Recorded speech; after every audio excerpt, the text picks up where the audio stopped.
बिस्मिल्लाहिर्रहमानिर्रहीम अस्सलाम वालेकुम। My name is Jani and you are watching maths with जानी।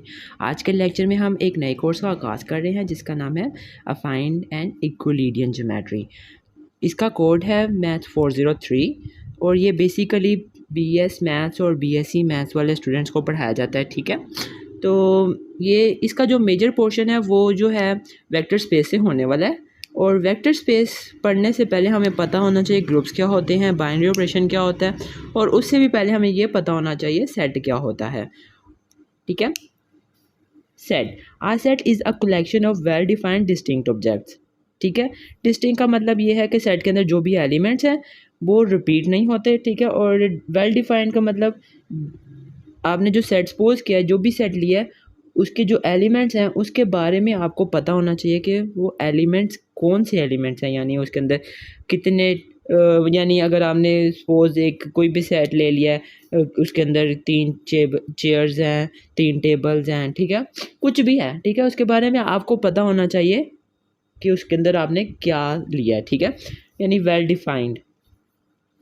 ठीक है, collection of well defined distinct objects. देख लें हमारे पास जो सेट है ना, सेट की डिफरेंट शक्ल्स भी हैं। ठीक है, सेट ऑफ नेचुरल नंबर है, ठीक है, 1 टू इन्फिनिटी, ठीक है, और सेट ऑफ होल नंबर है। इन दोनों में फ़र्क ये है कि ये 1 से शुरू होता है और ये 0 से शुरू होता है। उसके बाद सेट ऑफ इंटीजर्स है, 0 +, -1 + -2 अप टू 1 इन्फिनिटी। और उसके बाद सेट ऑफ रैशनल नंबर है, सेट ऑफ इर्रेशनल नंबर है। ये सारी हम बेसिक चीज़ें जो है ना, ये हम मैट्रिक से पढ़ते आ रहे हैं। मैट्रिक इंटर में बहुत चीज़ें हमने पढ़ी हैं, इनको डेफिनेशन डिटेल के साथ हमने पढ़ा हुआ है। ठीक है, उसके बाद है set of real number.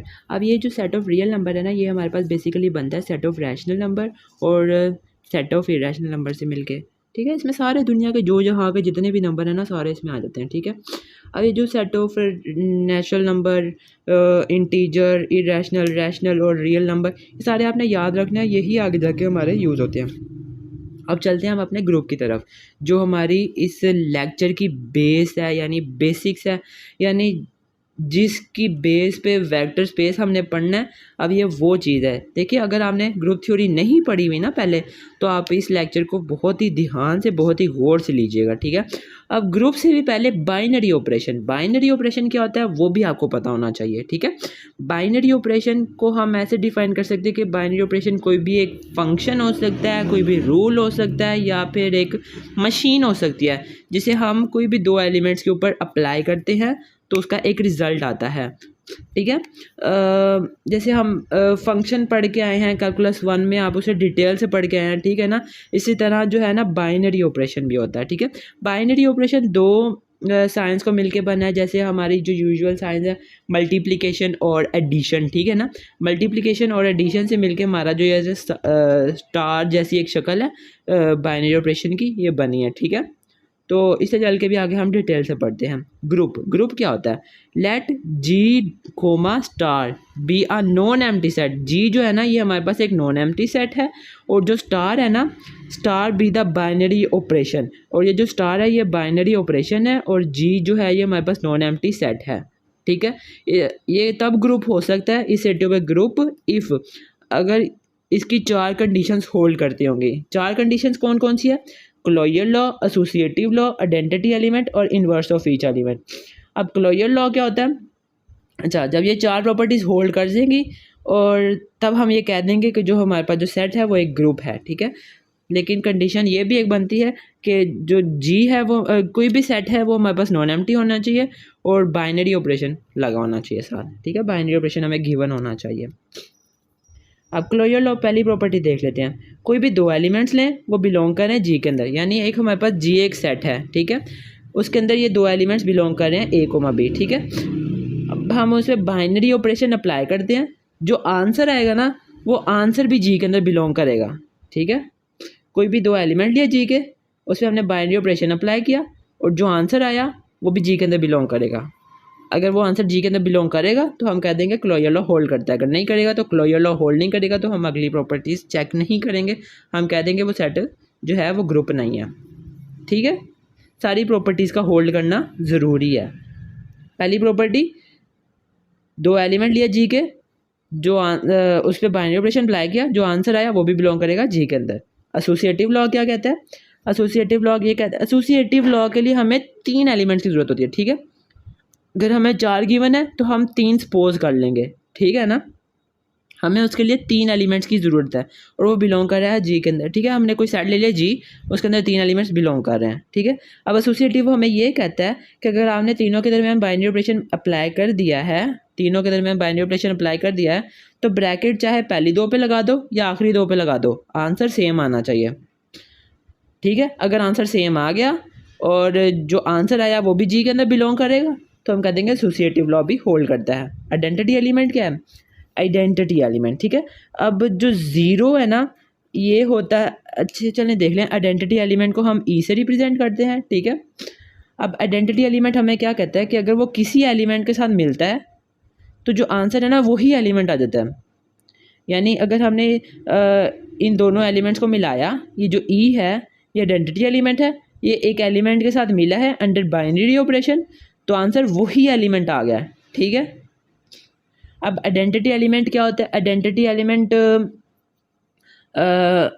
Addition के लिए जो है वो ज़ीरो होता है और मल्टीप्लिकेशन के लिए जो है वो 1 होता है, यह आपने याद रखना है, ठीक है।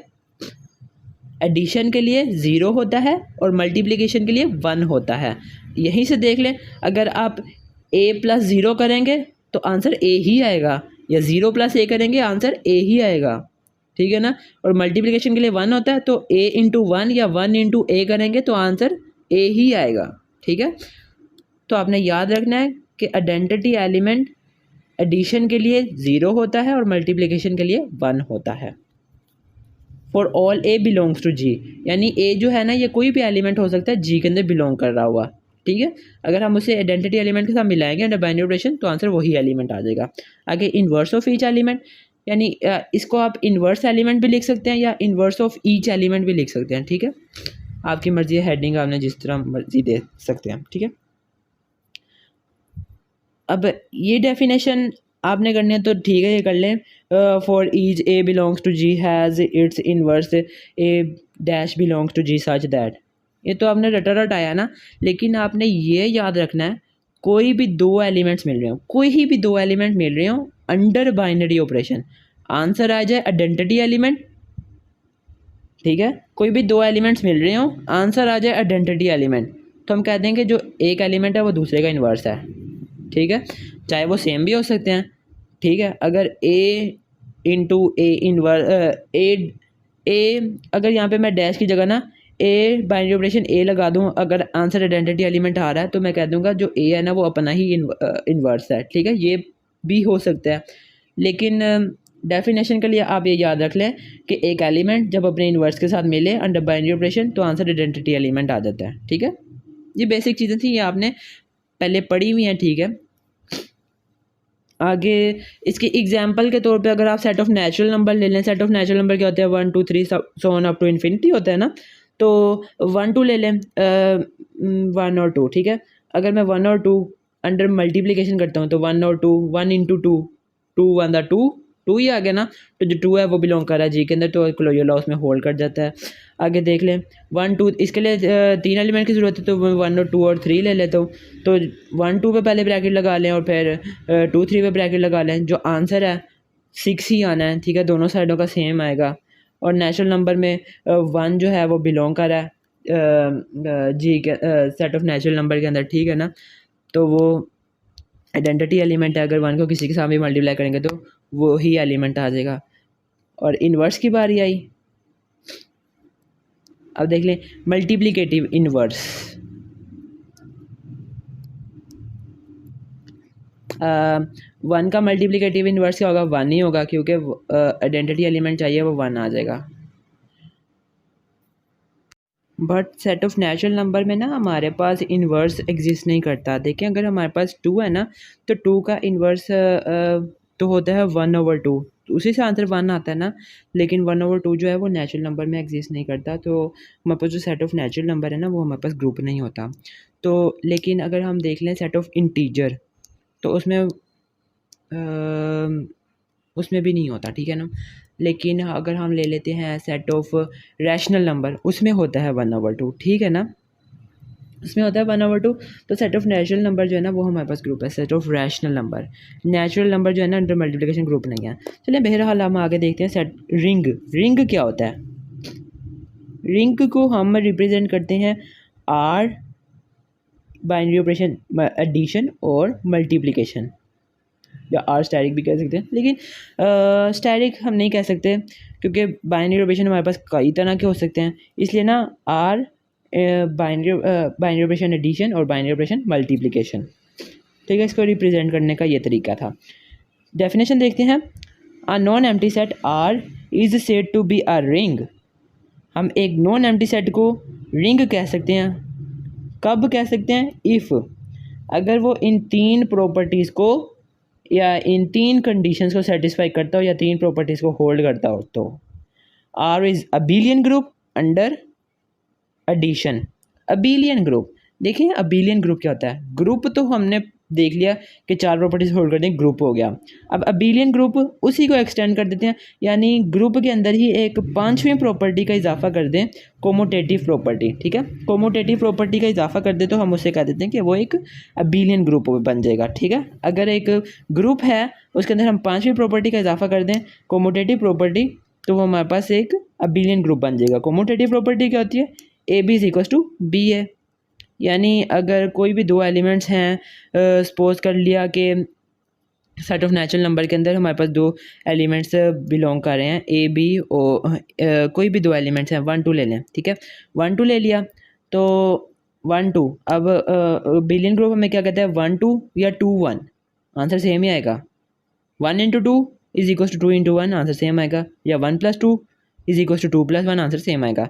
बट नेचुरल नंबर हमारे पास ग्रुप नहीं होता, तो आप सेट ऑफ रैशनल नंबर कर लें, वो ज़्यादा सही रहेगा, ठीक है।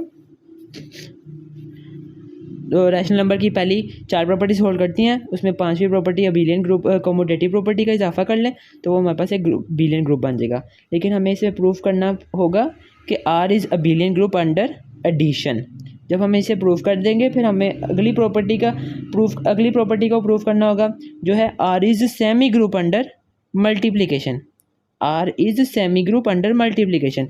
अब सेमी ग्रुप क्या होता है? अगर ग्रुप की पहली दो प्रॉपर्टीज़ होल्ड कर जाएँ, अगर ग्रुप की पहली दो प्रॉपर्टीज़ होल्ड कर जाएँ तो हम उसे कहेंगे कि वो सेमी ग्रुप है। पहली प्रॉपर्टी क्लोजर लॉ और दूसरी एसोसिएटिव लॉ, यानी अगर क्लोजर लॉ और एसोसिएटिव लॉ होल्ड कर जाए तो हम कह देंगे कि वो सेमी ग्रुप है, ठीक है। लेकिन हमें इसे प्रूव करना है अंडर मल्टीप्लिकेशन। और तीसरा होल्ड होना चाहिए डिस्ट्रीब्यूटिव लॉ। अब डिस्ट्रीब्यूटिव लॉज कौन से होते हैं? ये भी हम मैट्रिक में पढ़ गए हैं, ठीक है। अगर हम b + c पे लेफ़्ट साइड से a को मल्टीप्लाई करें तो आंसर ab + ac आएगा ना, जर्नली। लेकिन अगर हम यहाँ पे कोई एलिमेंट्स ले लेते हैं तो पहले हम ब्रैकेट्स को सॉल्व करेंगे, ठीक है ना, फिर हम इसको ऐसे सॉल्व कर लेंगे, ठीक है ना। तो ये हो गया हमारे पास लेफ़्ट डिस्ट्रीब्यूटिव लॉ, और ये हमारे पास हो गया राइट डिस्ट्रीब्यूटिव लॉ, क्योंकि यहाँ पे a जो है ये हमारे पास राइट साइड से मल्टीप्लाई हो रहा है और यहाँ पे लेफ़्ट साइड से मल्टीप्लाई हो रहा है, ठीक है ना। आंसर दोनों साइड्स के सेम ही आएंगे। और ये जो भी एलिमेंट्स लेंगे ये हमारे पास जिस सेट को हमें प्रूफ करने के लिए कहा जाएगा ना कि हमें इसे रिंग प्रूफ करना है, ये उसी सेट में बिलोंग करने हुए एलिमेंट्स हैं, ठीक है। जब ये तीन प्रॉपर्टीज़ होल्ड कर जाएंगी तो हम कह देंगे कि रिंग है। असल में तीन प्रॉपर्टीज़ नहीं बनती, ये अबेलियन की 5 हो गई, सेमी ग्रुप की 2 हो गई, 5 और 2 7, और ये वाली 2, ये टोटल 9 प्रॉपर्टीज़ हैं। जब ये 9 प्रॉपर्टीज़ होल्ड कर जाए तब हम कह देंगे कि जो सेट है वो हमारे पास एक रिंग है। चलिए हम इसकी एग्जांपल देख लेते हैं। एग्जांपल के तौर पे हम इसे कर लेते हैं, set of integer is a ring, ठीक है। सेट ऑफ इंटीजर्स को हम वैसे ग्रुप्स में अंदर बहुत दफ़ा प्रूफ करके आए हैं कि ये ग्रुप होता है, ठीक है। चलिए हम इसे प्रूफ कर लेते हैं, set of integer is a ring, ठीक है। सबसे पहले हमें प्रूफ करना होगा कि जो सेट ऑफ इंटीजर है ना वो अबेलियन है अंडर एडिशन। यहाँ पे r की जगह ना z आना है, ये बाय मिस्टेकली लिखा गया है, यहाँ पे ना z आना है। z is abelian under addition, ठीक हो गया।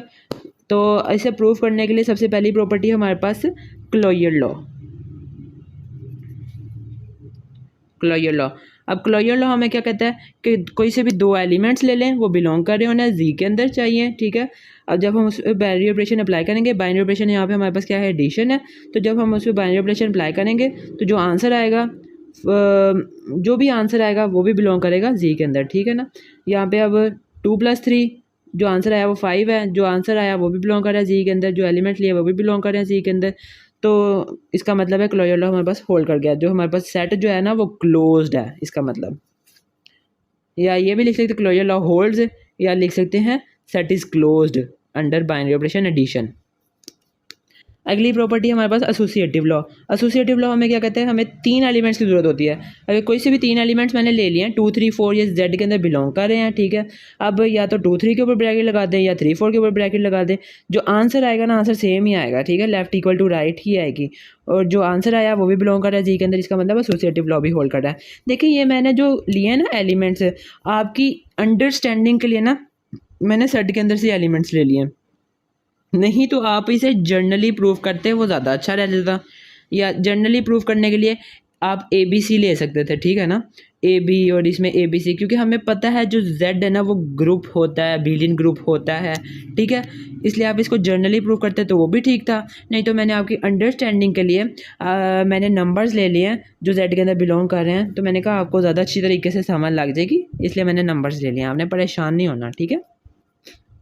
आप पेपर में जिस तरह भी करेंगे आपका ठीक होगा। आगे आइडेंटिटी एलिमेंट। अब ज़ीरो जो है ना ये एडिटिव आइडेंटिटी होती है और ये जी के अंदर बिलोंग करती है, क्योंकि सेट ऑफ इंटीजर्स शुरू ही जी से होता है, ज़ीरो से होता है, ठीक है ना। तो zero is the identity element. क्यों? बिकॉज अगर कोई भी एलिमेंट ले ले जी का, उसके साथ आइडेंटिटी एलिमेंट को ऐड करेंगे, ठीक है, आंसर वही एलिमेंट ही आ जाएगा, ठीक है, या 0+2 या 2+0 आंसर वही आएगा और वो एलिमेंट बिलोंग कर रहा है जी के अंदर, ठीक है। इन्वर्स एलिमेंट, अब हम कोई भी एलिमेंट ले लेते हैं जी का, उसका इन्वर्स मौजूद है उस सेट के अंदर। क्यों? क्योंकि देख लेना इन्वर्स एलिमेंट की डेफिनेशन क्या थी, कोई भी दो एलिमेंट आपस में लें, आंसर ज़ीरो आना चाहिए, आंसर आइडेंटिटी एलिमेंट आना चाहिए, और एडिशन की आइडेंटिटी एलिमेंट होती है ज़ीरो। अब ये देख लें हमारे पास जो सेट है, सेट ऑफ इंटीजर, ये क्या है, 0 +-1 +-2 +-3। अब ये देख लें 1 का एडिटिव इन्वर्स क्या है, -1, आंसर 0 आएगा, या -1 का एडिटिव इन्वर्स क्या है, +1, आंसर 0 आएगा। ऐसे 2 का भी दिया हुआ है, 3 का भी दिया हुआ है, ये हमें ऊपर ही नज़र आ रहा है, ठीक है।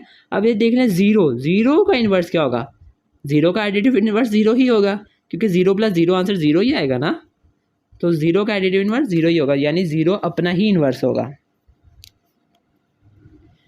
तो इसके आगे आप लिख दें -2 is the additive inverse of 2, या फिर आप लिख सकते हैं -2 and -2 are the inverse of each other, ये भी लिख सकते हैं, जैसे आप लिखना चाहें लिख सकते हैं, या इन्वर्स ऑफ ईच अदर लिखेंगे ना तो वो ज़्यादा अच्छा रहेगा।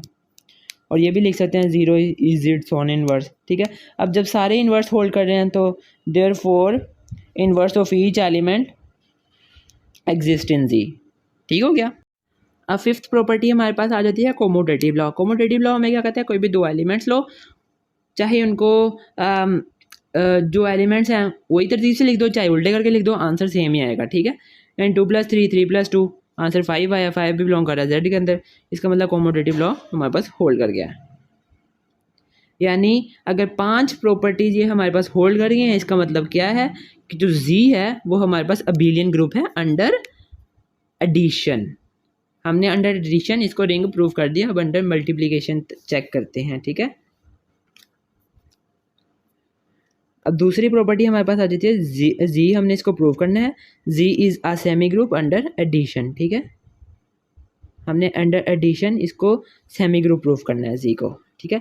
क्लोजर लॉ, सेमी ग्रुप क्या होता है, सेमी ग्रुप होता है क्लोजर लॉ और एसोसिएटिव लॉ, ठीक है। दो एलिमेंट दो प्रॉपर्टीज जब होल्ड कर जाए तो हम कहते हैं वो सेमी ग्रुप है, ठीक है।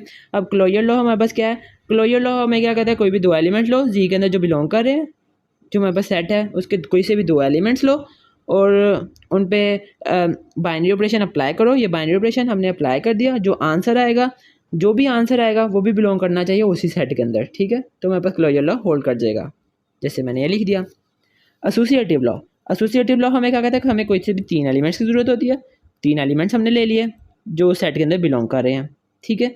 अब ब्रैकेट पहले हमने इन दो पे लगा दी, बाद में इन दो पे लगा दी, आंसर सेम आ गया, वो बिलोंग कर रहा है जी के अंदर, यानी दोनों प्रॉपर्टीज़ होल्ड कर गई। पहली क्लोजर लॉ भी होल्ड कर गई, दूसरी एसोसिएटिव लॉ भी होल्ड कर गई। जब दोनों प्रॉपर्टीज़ होल्ड कर गई तो हमारे पास जो है जेड है ये सेमी ग्रुप भी है अंडर मल्टीप्लिकेशन। अब थर्ड लास्ट प्रॉपर्टी हमारे पास है डिस्ट्रीब्यूटिव लॉ। अब हमारे पास डिस्ट्रीब्यूटिव लॉज होल्ड करना चाहिए। डिस्ट्रीब्यूटिव लॉज हमारे पास कौन कौन से, लेफ्ट डिस्ट्रीब्यूटिव लॉ और राइट डिस्ट्रीब्यूटिव लॉ, ठीक है।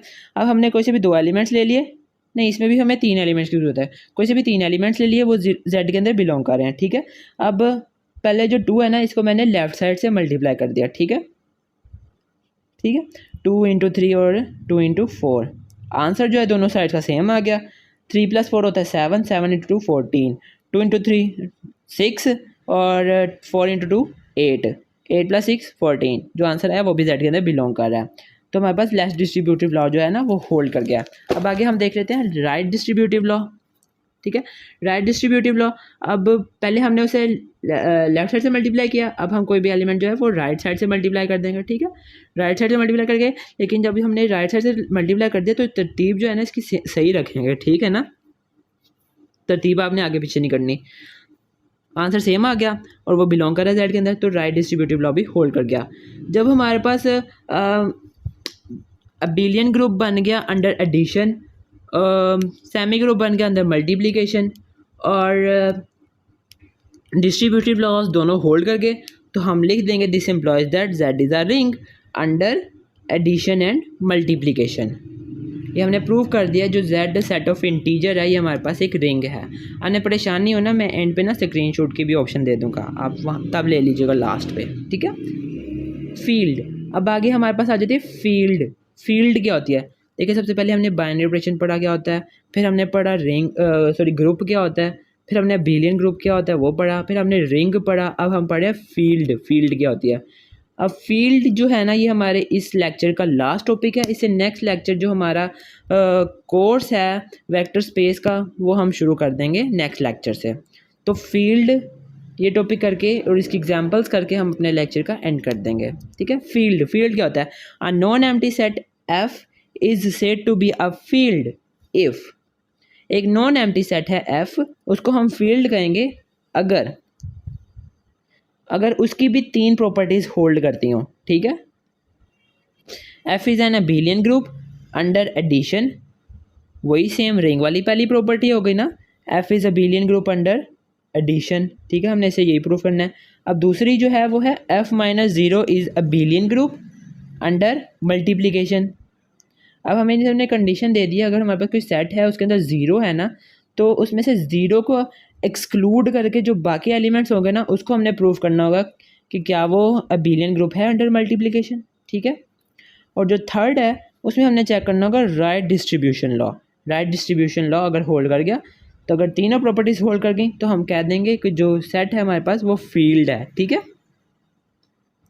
अब बेसिकली ये तीन तो नहीं है, अब ये इसमें भी अबिलियन प्रूफ करना है अंडर एडिशन, ये 5 हैं, इसमें भी अबिलियन प्रूफ करना है अंडर मल्टीप्लिकेशन, ये भी 5 है, 5 5 10, और ये एक है 11, इसमें हमने 11 प्रूफ करनी है, ठीक है ना। अब इसी एग्जांपल्स की तरफ चलते हैं। अब R set of real number, अब हमने प्रूव करना है सेट ऑफ रियल नंबर क्या हमारे पास फील्ड है, सेट ऑफ रियल नंबर, ठीक है।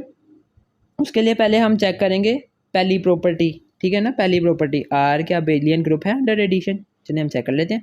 Are is abelian under addition, is R abelian under addition. Let's see closure property. Closure हमें क्या कहता है, कोई से भी दो एलिमेंट्स ले लो, उन पर बाइनरी ऑपरेशन अप्लाई करो, आंसर जो है वो सेट के अंदर बिलोंग करना चाहिए, कर गया, यानी क्लोजर प्रॉपर्टी होल्ड कर गई। नेक्स्ट प्रॉपर्टी है एसोसिएटिव लॉ। एसोसिएटिव की क्या कहते हैं, हमें कोई से भी तीन एलिमेंट्स लो सेट के, ठीक है, उन पर ब्रैकेट पहले दो पे लगा दो या आखिरी दो पे लगा दो, आंसर सेम आएगा दोनों साइड्स का, ठीक है। क्लोजर प्रॉपर्टी एसोसिएटिव भी होल्ड कर गई। आइडेंटिटी एलिमेंट ज़ीरो क्या है, ज़ीरो हमारे पास एडिटिव आइडेंटिटी है और वो आर के अंदर बिलोंग कर रही है, ठीक हो गया।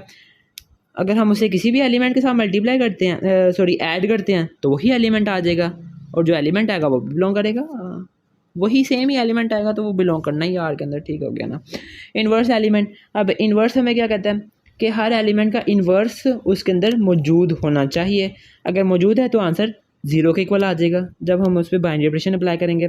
तो रियल नंबर के अंदर सारे जो जहाँ के जितने भी एलिमेंट्स हैं वो आ जाते हैं।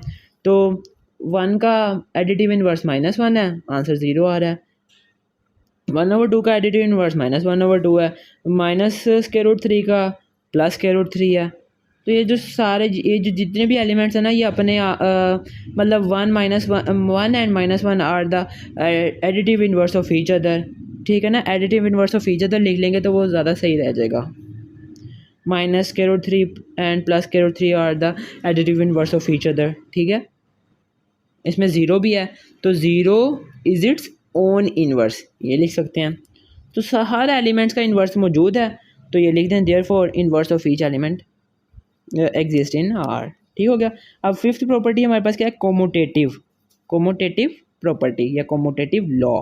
ठीक है, कोमोटेटिव लॉ हमें क्या कहता है, कोई से भी दो एलिमेंट्स ले लें जो आर के अंदर बिलोंग करें, मतलब कोई से भी आर के दो एलिमेंट्स ले लें सेट ऑफ रियल नंबर के।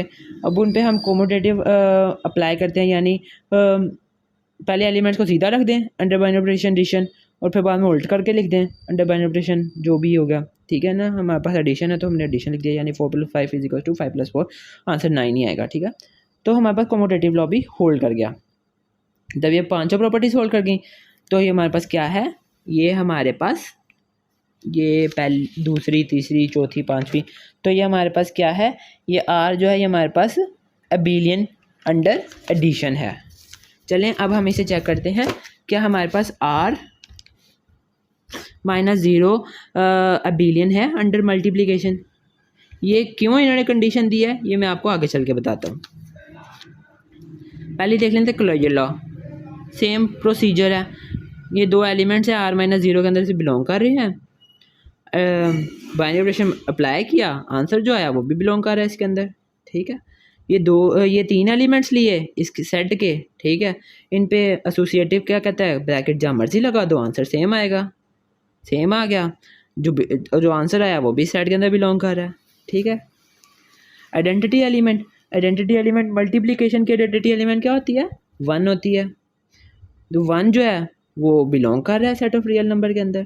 ठीक है ना, सेट ऑफ रियल नंबर ये set of non zero real number है। ठीक है ना, या सेट ऑफ यहाँ पे आप नॉन ज़ीरो रियल नंबर भी लिख सकते हैं या R-0 भी लिख सकते हैं, जैसे आपका दिल करे लिख सकते हैं। ठीक है ना, is identity element 2 belongs to R। ठीक है ना, किसी भी एलिमेंट के साथ जब आइडेंटिटी एलिमेंट मिलता है तो वही एलिमेंट आ जाता है। ठीक है, इन्वर्स एलिमेंट, अब इन्वर्स क्या कहता है, हर एलिमेंट का इन्वर्स उसके अंदर सेट के अंदर मौजूद होना चाहिए। ठीक है ना, अब 2 का जो है 1/2 है। ठीक है ना, जो मल्टीप्लिकेटिव इन्वर्स है वो उसके अंदर मौजूद है, आंसर 1। आइडेंटिटी एलिमेंट आना चाहिए, जो आइडेंटिटी एलिमेंट है वो हमारे पास 1 है, तो 1/2।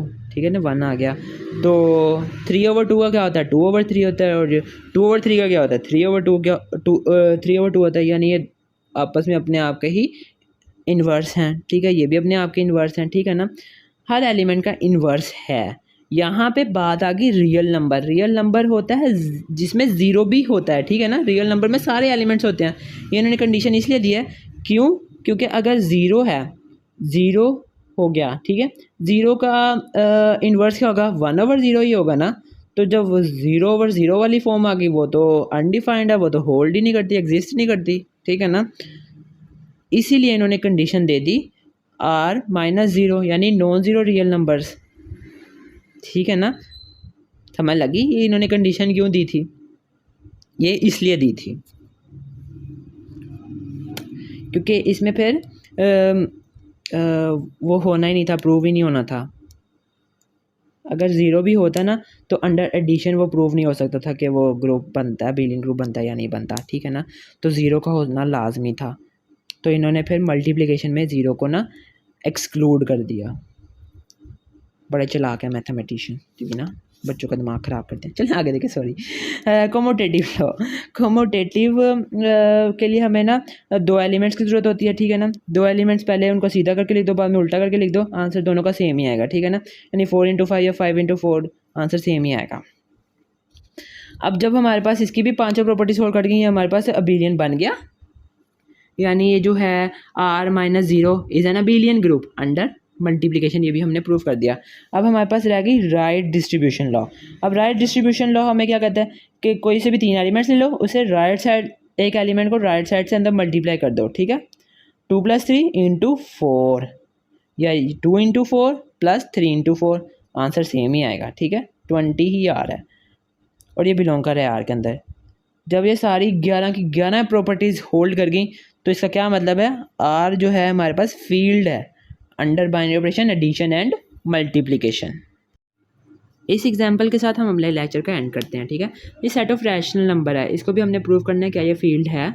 अब देखिए सेट ऑफ रैशनल नंबर हमारे पास क्या होते हैं, +-1 +-2 +-1/2 +-1/3, सारे वही रियल नंबर जैसे ही हैं सारे नंबर, बस उसमें ये स्क्वायर रूट वाले नहीं आते, ठीक है ना, यानी इसमें इरैशनल नंबर नहीं आते, तभी तो रैशनल नंबर हैं, ठीक है ना। इसको भी हमने प्रूव करना है ग्रुप क्या ये फील्ड है। अब देखें हमने इसको ग्रुप अबिलियन ग्रुप रिंग हमने इसको मतलब प्रूफ किया हुआ है, बहुत दफ़ा प्रूफ किया हुआ है रैशनल नंबर। तो इसे फिर मैं ना इसलिए जर्नली प्रूफ कर देता हूँ ताकि आपको ना एक एग्जांपल जर्नली भी मिल जाए कि जर्नली कैसे प्रूफ कर लेंगे, ठीक है ना। क्या आप कहेंगे कि सारी एग्जांपल जो है ना मैंने नंबर्स के साथ कर दिए, मैंने कहा चलो जर्नली भी एक प्रूफ कर देते हैं, नहीं तो मैंने ये कहना था कि आप लोग खुद करो। चलिए जर्नली भी इसे प्रूव कर लेते हैं। 2 एलिमेंट्स लिए जो सेट क्यू के अंदर बिलोंग कर रहे हैं, ठीक है। अगर हमने इस पर बाइनरी ऑपरेशन जब अप्लाई किया जो आंसर आया वो भी सेट के अंदर बिलोंग कर रहा है, बस इतनी सी बात थी।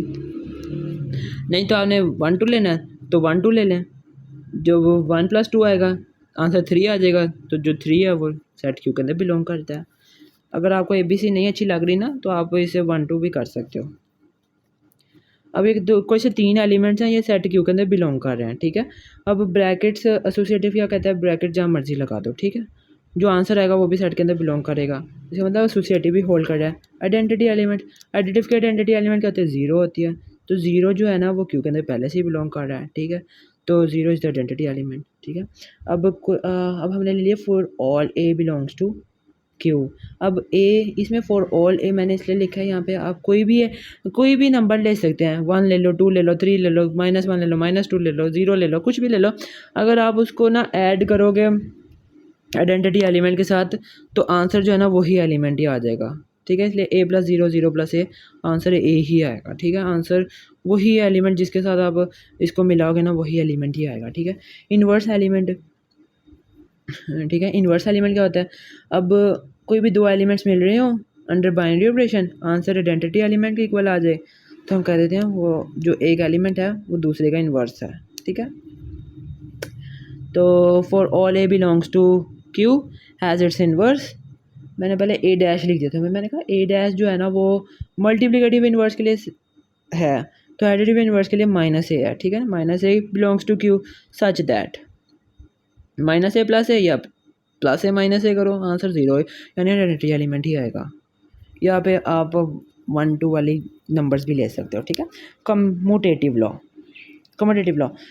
Late A, B belongs to Q, ठीक है। कोई भी 2 एलिमेंट्स हैं वो Q के अंदर बिलोंग करें, चाहे इनको पहले सीधा लिख दो चाहे उल्टा लिख दो, under binary operation answer same ही आएगा, ठीक है। कम्यूटेटिव भी होल्ड कर गया, तो ये हमारे पास क्या है, Q जो है ये हमारे पास अबिलियन है अंडर एडिशन। अब हमने चेक करना है Q - 0 ये अबिलियन है अंडर मल्टीप्लिकेशन। ये हम क्यों कर रहे हैं, क्योंकि हमने इसे फील्ड प्रूफ करना है, ठीक है ना। पहली 5 हो गई, ये छठी कह लो या पहली कह लो दूसरे की, जो आपने कहना कह लो, ठीक है, आपकी मर्जी है। लेट कोई सिर्फ 2 एलिमेंट्स हैं ये बिलोंग कर रहे हैं Q - 0 के अंदर, यानी set of non zero rational number, ठीक है। यानी इस सेट के अंदर से कोई भी 2 एलिमेंट्स हैं उन पर जब हमने बाइनरी ऑपरेशन अप्लाई किया जो आंसर आया वो भी इस सेट के अंदर बिलोंग कर रहा है, तो इसका मतलब क्लोजर लॉ जो है वो होल्ड कर गया, यानी जो सेट है हमारे पास वो क्लोज्ड है। एसोसिएटिव लॉ, कोई से भी 3 एलिमेंट्स लिए सेट के, उन पे ब्रैकेट्स पहले इन 2 पे लगा दिया, आखिरी 2 पे लगा दी, आंसर जो है ना जो भी आएगा वो सेम ही आएगा, लेफ्ट इक्वल टू राइट आएगा, और जो भी आएगा वो सेट के अंदर बिलोंग करेगा क्योंकि सेट तो क्लोज्ड है। आइडेंटिटी एलिमेंट अब देख लें, मैंने पहले मिस कर दी थी तो मैंने इसलिए नीचे लिख दिया, तरतीब होना ज़रूरी नहीं है, ठीक है, लेकिन आप तरतीब रखेंगे ये आपके लिए ही अच्छा रहेगा कि आपको कन्फ्यूजन नहीं होगी, नहीं तो तरतीब ज़रूरी नहीं होती, आप कोई भी पहले लिख सकते हो या कोई भी बाद में लिख सकते हो, लेकिन अगर आप तरतीब से करोगे ना तो आपको कंफ्यूज नहीं होगा कि मैंने कितनी कर ली है या कितनी रह गई है। चलिए पहले इन्वर्स अब कर लेते हैं। कोई भी एलिमेंट है उसका मल्टीप्लिकेटिव इन्वर्स जो है वो मौजूद है सेट के अंदर, ठीक है, तो आंसर आइडेंटिटी एलिमेंट के इक्वल आ रहा है, ठीक है। इसका मतलब इन्वर्स एलिमेंट भी होल्ड कर गया। आइडेंटिटी एलिमेंट 1 जो है ये हमारे पास आइडेंटिटी एलिमेंट है और सेट के अंदर बिलोंग कर रही है। और अगर हम किसी भी एलिमेंट के साथ मल्टीप्लाई करते हैं तो आंसर वही एलिमेंट आ जाता है और वो भी सेट के अंदर बिलोंग कर रहा है। और कम्यूटेटिव लॉ 5वीं या 10वीं जो भी आपने कहना है, लेट कोई से भी 2 एलिमेंट्स ले लिए जो सेट क्यू के अंदर बिलोंग कर रहे हैं, सेट क्यू माइनस 0 के अंदर, ये set of non zero rational numbers हैं, ठीक है। ए इंटू बी किया या बी इंटू ए किया, आंसर जो है जो भी सेम ही आएगा, दोनों इक्वल राइट इक्वल लेफ्ट आएगी, ठीक है। जो भी आएगा वो सेट के अंदर बिलोंग करेगा, ठीक है, क्योंकि वो बिलोंग करेगा सेट के अंदर। या आपने लिखना है लिखो, नहीं लिखना ना लिखो, क्यों? क्योंकि हम क्लोजर लॉ शुरू में लिख रहे हैं, क्योंकि सेट जो है वो पहले से ही क्लोज्ड है, ठीक है। अब देख लेते हैं राइट डिस्ट्रीब्यूशन लॉ, क्योंकि तीसरी हमें या 11वीं के लिए ना इन्होंने कहा है फील्ड के लिए ज़रूरी होती है कि राइट डिस्ट्रीब्यूशन लॉ भी इसमें होल्ड करना चाहिए। अब राइट डिस्ट्रीब्यूशन क्या है कि हम कोई भी एलिमेंट जो है ना इसे राइट साइड से मल्टीप्लाई कर दें अंदर, जो दो आपस में ऐड हो रहे हैं, ठीक है। ए प्लस बी इंटू सी, ए सी प्लस बी सी, या आप ये भी कर सकते हैं बी प्लस सी इंटू ए, है ना, कर सकते हैं ना। लेकिन बाद में तरतीब ख़राब नहीं करनी, ये लिख के यहाँ पे तरतीब ख़राब नहीं करनी, ठीक है ना। अब जो भी एलिमेंट्स लेंगे उनके दोनों के आंसर सेम आएंगे, जो आंसर भी आएगा वो भी इस सेट के अंदर क्यू के अंदर बिलोंग करेगा। यहाँ पे हमने -0 क्यों नहीं लिखा? क्यों? क्योंकि हमें उन्होंने सेकंड प्रॉपर्टी में कंडीशन दी थी, थर्ड प्रॉपर्टी में कंडीशन नहीं दी हुई, इसलिए। जब हमारे पास 11 की 11 प्रॉपर्टीज़ होल्ड कर गई हैं, यानी या फिर आप 3 प्रॉपर्टीज़ भी कह सकते हैं, 3 प्रॉपर्टीज़ होल्ड कर गई हैं, तो हमारे पास जो क्यू है, क्यू इज़ आर फील्ड आना है अंडर एडिशन एंड मल्टीप्लिकेशन। जी अब ठीक है, तो हमने इसे प्रूव कर दिया है, Q is a field under multiplication and addition, या एडिशन एंड मल्टीप्लिकेशन, ठीक है। तो इसकी आप एग्जांपल्स और भी कर सकते हैं, आप सेट ऑफ इंटीजर को भी फील्ड प्रूफ कर सकते हैं, या फिर और भी एग्जांपल्स जो हैं आप नेट से ढूंढ सकते हैं। तो जितनी प्रैक्टिस आप करेंगे उतनी प्रैक्टिस आपके लिए अच्छी है, ठीक है। तो इसे नेक्स्ट लेक्चर में हम फील्ड से आगे यानी वेक्टर स्पेस को हम डिस्कस करेंगे, यानी जो हमारा मेन टॉपिक है, ठीक है। ये बेसिक लेक्चर था आज का। अब आपने अगर स्क्रीनशॉट्स लेने हैं तो स्क्रीनशॉट ले लें, मैंने शुरू में वादा किया था ना कि स्क्रीनशॉट्स आप एंड पे ले सकते हैं, तो अब आप स्क्रीनशॉट्स ले सकते हैं, ठीक है। तो अगर आपको मेरा लेक्चर अच्छा लगा है तो इसे लाइक शेयर और अपने फ्रेंड्स के साथ सब्सक्राइब करना मत भूलिएगा, और नेक्स्ट लेक्चर का इंतज़ार करिएगा, ठीक है। देखिए लाइक से मुझे तो कोई फ़ायदा नहीं होना, लेकिन ये एक आपका प्यार होता है, आपके जज्बात, आपके एहसासात होते हैं, जिससे पता चलता है कि आपको मेरी वीडियो अच्छी लगी है, ठीक है ना। और अगर आपको कोई चीज़ की समझ नहीं लगी तो आप मुझे कमेंट करके भी पूछ सकते हैं, ठीक है। आई होप सो आपको समझ लग गई होगी आज के लेक्चर की। सो थैंक यू, जज़ाकल्लाह, अल्लाह हाफिज़।